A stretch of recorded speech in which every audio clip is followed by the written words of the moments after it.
Bonjour et bienvenue dans Rugby Magazine, votre émission régionale de rugby. Au sommaire de ce numéro, le Castres Olympique, à la veille de recevoir les Irlandais du Leinster pour le compte de la deuxième journée de Champions Cup. La Coupe d'Europe, pas forcément dans les priorités du moment pour les Castrés, nous verrons qu'ils traversent une période délicate. Entrepreneur à succès, romancier, dirigeant de club depuis 2011, dans l'entretien, le milliardaire syrien et président du Montpellier Rugby, Moed Altrad, nous parle de sa gestion du club héroltais. Comment réussir en Pro D2, comment recruter pour se maintenir, voire même monter. Si certains clubs tentent d'attirer des joueurs de top 14 en fin de carrière, d'autres, comme Albi, font le pari de trouver des talents en fédéral. Des rumeurs sur l'avenir d'un de ses entraîneurs, un demi d'ouverture déjà annoncé ailleurs en fin de saison. Le Castres Olympique est confronté à un contexte difficile.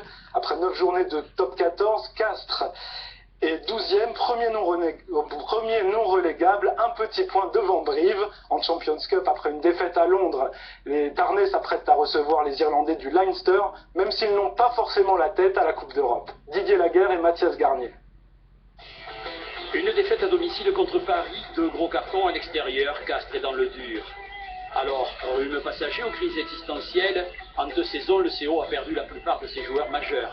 Les entraîneurs Travers et Labitte, partis au Racing Métro, ont amené dans leurs valises Dulin, Andreux, Classen, rien que ça. Récemment, c'est Rémi Thalès que les deux Laurent ont sollicité pour les rejoindre dans la capitale, d'où une période de doute pour l'ouvreur international. C'est des choix importants pour lui, c'est des choix très importants, donc c'est normal qu'à un moment donné, il se pose un peu pour trouver les bonnes réponses à ces questions-là. Un titre de champion de France en 2013, une place de finaliste un an plus tard, et si le CO avait tout simplement du mal à digérer aujourd'hui cette période faste. Moi, ça me fait penser à des gagnants du loto qui n'ont pas été assez entourés après avoir atteint un rêve ou quelque chose. Mais il y a quand même un peu de doute parce que voilà, il y a les résultats qui suivent pas forcément, il n'y a plus la manière et il n'y a pas forcément le combat. Donc on est en droit aussi de se poser quelques questions tout en restant derrière nos joueurs. Voilà. Des questions d'un genre plus existentiel soulevées par le président Pierre-Yves Revol en personne. La ville de Castres offre-t-elle les arguments nécessaires pour attirer les grands joueurs? Et puis comment ne pas évoquer la mémoire de Pierre Fabre? Pierre Fabre, voilà, c'était l'âme de cette ville, c'est la personne qui était derrière cette équipe. Et bien sûr, ça fait un vide énorme. Karim, journaliste, est un observateur attentif depuis une vingtaine d'années maintenant. Pour lui, pas question d'évoquer des excuses identitaires. J'ai l'impression que le titre de 2013, il a donné au Castres Olympique un peu les habits du club un peu rural, du club un petit peu le rugby d'avant, des années 70. Et finalement, le CO est devenu un peu le porte-drapeau de ce rugby-là. Alors non, le CO n'est pas mort. Les Tarnais ont encore toute leur place en top 14, mais rééditer les exploits de ces 2 dernières années sera probablement une mission quasi impossible.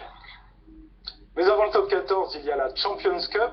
Castres-Leinster, c'est demain à 14 h au stade Pierre-Antoine. On regarde le programme de cette deuxième journée qui commence cet après-midi pour les 2 autres clubs régionaux. Montpellier reçoit les Glasgow Warriors à 18 h 15.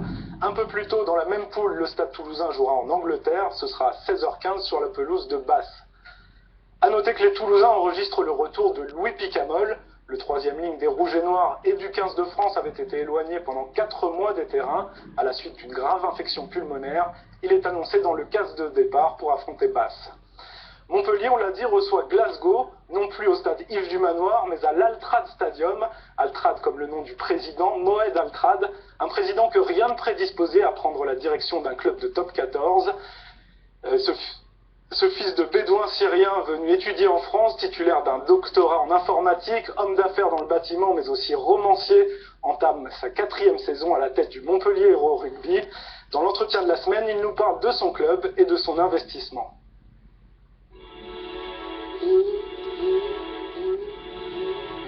Il vient d'être élu entrepreneur de l'année 2014. 5e fortune française, il a injecté 12 millions d'euros dans le club de Montpellier, mais Moed Altrad est un président plutôt discret, ce qui ne l'empêche pas de diriger avec fermeté et détermination. Depuis son arrivée il y a 3 ans, le MHR a pris une toute autre dimension. Sa méthode, gérer son club comme son entreprise.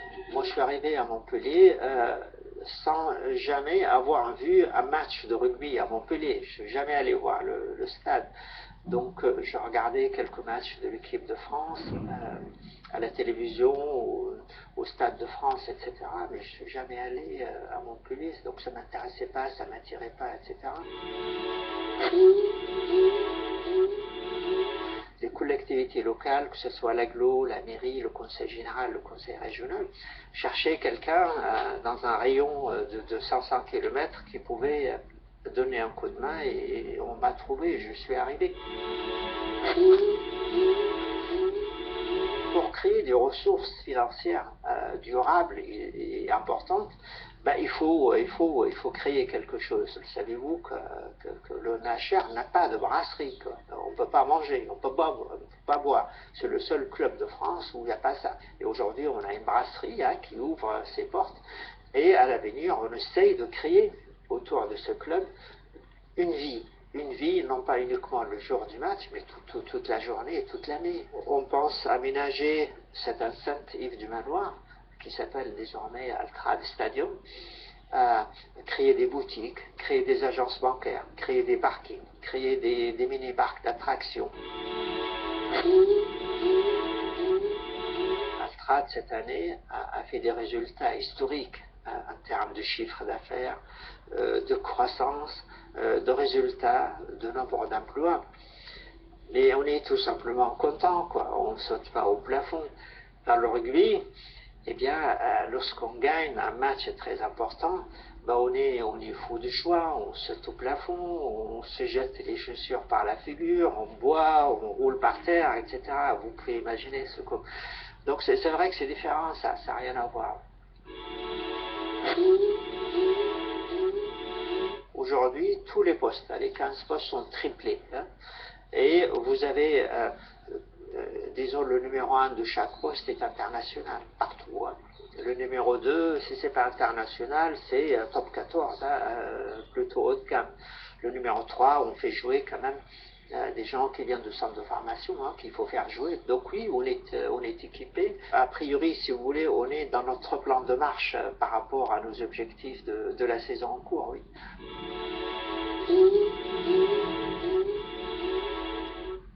Jean Bouillot à Pau, David Scrella à Colomiers, Sébastien Chabal à Lyon les saisons dernières. De plus en plus de clubs de Pro D2 tentent d'attirer des joueurs de top 14. D'autres optent pour une stratégie différente, aller chercher des joueurs en fédéral. C'est le cas d'Albi, qui compte le plus grand nombre de recrues de la division inférieure. Didier Laguerre et Jean-Pierre Jose. Malik Amadash, pilier droit. Tounou Tavaléa, troisième ligne centre. Vincent Faré, troisième ligne aile. Tous trois ont un premier point en commun, celui d'avoir opté pour Albi à l'intersaison. Deuxième similitude, outre d'être des titulaires incontestés, ils ont été recrutés à l'étage en dessous, en fédéral. Sorgue dans le Vaucluse. C'est ici que tout a commencé pour Malik Amadash. École de rugby, junior, senior, et c'est parti ensuite pour un tour de France qui le conduira à Saint-Jean-d'Angély en fédéral 1. On est bien là, Malik? Son gabarit hors norme ne passe pas alors inaperçu. Après, j'ai eu un coup de fil dans les bons camps. Et après, il m'a dit voilà, de passer venir faire les tests. Je suis venu faire les tests.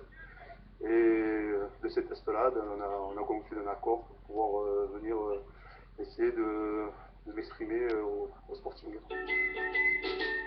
Limoges en fédéral 1, c'est là que Tounou Tavaléa a évolué la saison dernière. Passé par les espoirs de Brive, c'est l'entraîneur des trois quarts d'Albi, Benjamin Bagat, qui l'a sollicité. Ça change tout, c'est pas les mêmes niveaux, c'est différent, les œufs, par rapport aux œufs, des trucs comme ça, c'est pas la même. C'est pour ça, c'est mon rêve, c'est pour aller plus haut, voilà. 13, c'est le nombre de joueurs venus renforcer le Sporting à la mi-saison. Recruter en fédéral coûte forcément moins cher, compte tenu de la conjoncture économique, ça tombe plutôt bien. Hugo Mola, lui, y voit pourtant matière à creuser. C'est des garçons qui ont ou loupé leur éclosion en centre de formation, ou des arrivées tardives, ou des maturités tardives. Et en l'occurrence, nous, on a, pour des raisons budgétaires aussi, on s'est posé des questions sur pas mal de joueurs, et il s'avère que les paris sont réussis sur la capacité qu'ils ont à jouer en Pro D2. Vannes dans le Morbihan, c'est là que Vincent Faré a été contacté par les Albigeois. Formé à R-sur-Adour, puis professionnel à Mont-de-Marsan, ce numéro 7 a quitté les Landes pour Vannes en quête de temps de jeu. Albi, une autre façon d'appréhender le rugby. Fédéral, quand même, c'est quand même au niveau amateur, donc on n'a pas vraiment d'entraînement tous les jours, c'est pas vraiment professionnel. Tandis qu'en Pro les 2, on est vraiment suivi, donc les entraînements sont plus durs, plus longs, plus intenses. Et après, c'est bien sûr le niveau en match, c'est beaucoup, la vitesse de jeu est plus rapide, les zones de ruck sont vraiment plus disputées, c'est vraiment plus dur. À Albi, nul ne se plaindra de l'arrivée de Malik, Tounou et Vincent, titulaires à part entière. Mais le phénomène reste rare. Cette saison, ils ne sont qu'une dizaine issus des fédérales à avoir grossi les effectifs de la Pro D2 et y apporter leur touche de bonne humeur.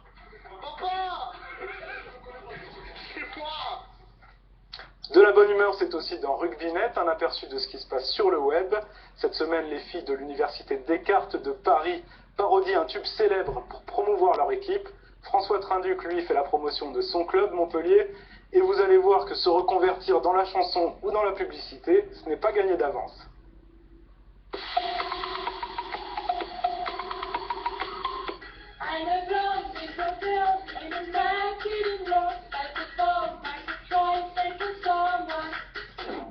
Salut! Dans une période où il est important de communiquer, vous n'avez pas encore choisi avec qui vous allez le faire? Alors pourquoi pas avec le Montpellier Hero Rugby?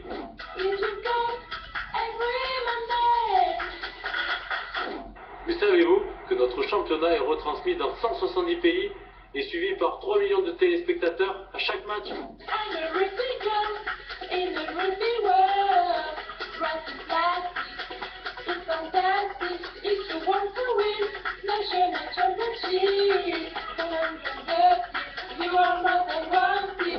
À très bientôt, ou à très vite, à très vite, très vite, très bientôt. A bientôt ou à très vite, on le souhaite à François Trinduc, victime d'une fracture du tibia. On lui souhaite un bon rétablissement. Voilà, c'est la fin de ce numéro de Rugby Magazine. Merci pour votre fidélité. Vous pouvez retrouver l'émission sur internet midi-pyrénées.france3.fr. Bonne semaine de rugby à tous, à la semaine prochaine, salut.